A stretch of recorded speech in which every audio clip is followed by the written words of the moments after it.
Hello दोस्तों, आज हम बात करेंगे छत्रपति शिवाजी महाराज के बारे में।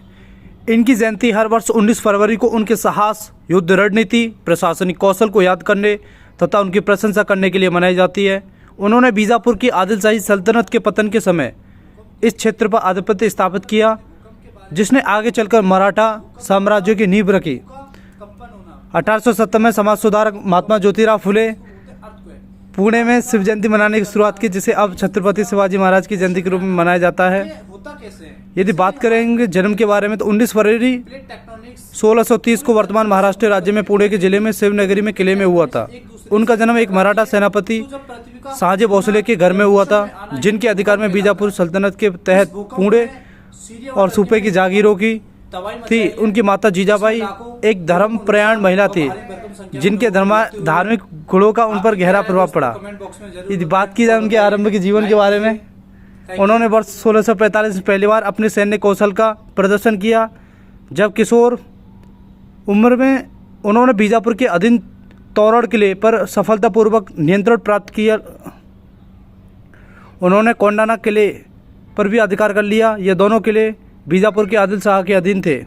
यदि बात की जाए उनके द्वारा लड़े गए युद्ध के बारे में, तो प्रतापगढ़ का युद्ध 1659, पाउनखिंड का युद्ध 1660, सूरत का युद्ध 1664, पुरंदर का युद्ध 1665, सिंगीयोड़ का युद्ध 1670, कल्याण का युद्ध 1682, संगम नेर का युद्ध 1679 आदि युद्ध उनके द्वारा लड़े गए थे। यदि बात की जाए इनके मुगलों के साथ संघर्ष के बारे में, तो मराठों ने अहमदनगर के पास वर्ष 1657 में जुन्नार में मुगल क्षेत्र पर छापा मारा। औरंगजेब ने नसीरी खान को भेजकर छापेमारी का जवाब दिया, जिसने अहमदनगर में शिवाजी की सेना को हराया। शिवाजी ने वर्ष 1659 में पुणे में शाहिस्ता खान, औरंगजेब के मामा और बीजापुर सेना की एक बड़ी सेना को हराया था। शिवाजी ने 1664 में सूरत के मुगल व्यापारिक बंदरगाह को अपने कब्जे में ले लिया। जून 1665 में शिवाजी और राजा जयसिंह प्रथम, औरंगजेब के जो प्रतिनिधित्व था, के बीच पुरंदर की संधि, ट्रीटी ऑफ द पुरंदर के हस्ताक्षर किए गए थे। इस संधि के अनुसार मराठों के कई किले मुगलों को देने पड़े। शिवाजी औरंगजेब से आगरा में मिलने के लिए सहमत हुए। शिवाजी अपने पुत्र संभाजी को भी आगरा भेजने के लिए तैयार हो गए। यदि बात की शिवाजी की गिरफ्तारी के बारे में, तो जब शिवाजी वर्ष 1666 में आगरा में मुगल सम्राट से मिलने गए, तो मराठा योद्धा को लगा कि औरंगजेब ने उनका अपमान किया है, जिससे वे दरबार से बाहर आ गए हैं, जिसके बाद उन्हें गिरफ्तार कर बंदी बना लिया गया। शिवाजी और उनके पुत्र आगरा से भागने की कहानी आज भी प्रमाणिक नहीं है।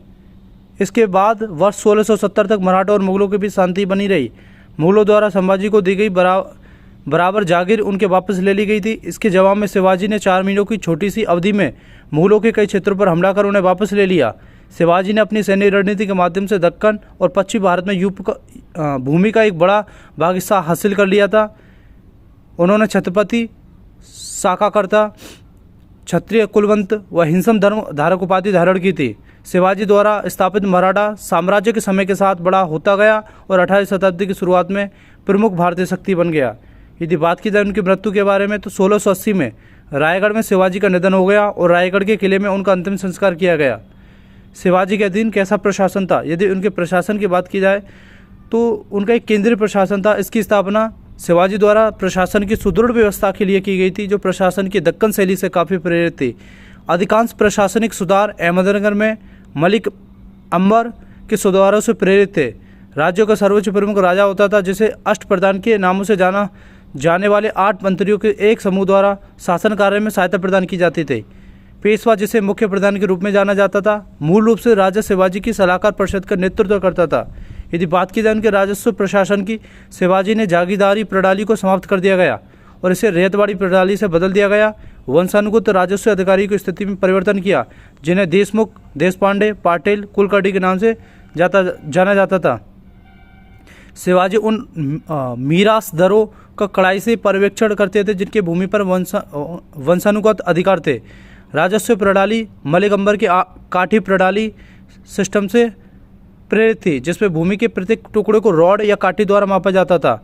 चौथा सरदेशमुखी आय के अन्य स्रोत थे। चौथ कुल राजस्व का 1/4 भाग, जिसे गैर मराठा क्षेत्रों से मराठा आक्रमण से बचाने के बदले में वसूला जाता था। यह आय का 10% हिस्सा होता था, जो अतिरिक्त कर के रूप में था और ये प्राय साम्राज्य के बाहर लगाया जाता था। यदि उनके सैन्य प्रशासन की बात की जाए तो शिवाजी ने एक अनुशासित कुशल सेना का गठन किया। सामान्य सैनिकों को भुगतान नकद में किया जाता था, लेकिन प्रमुख और सैन्य कमांडर को जागीर, अनुदान, संजम या मौकासा के माध्यम से भुगतान किया जाता था। मराठा सेना में इन्फेंट्री सैनिक, घुड़सवार, नौसेना आदि शामिल थे। I hope you like this information. Please like, share, subscribe and thanks for watching.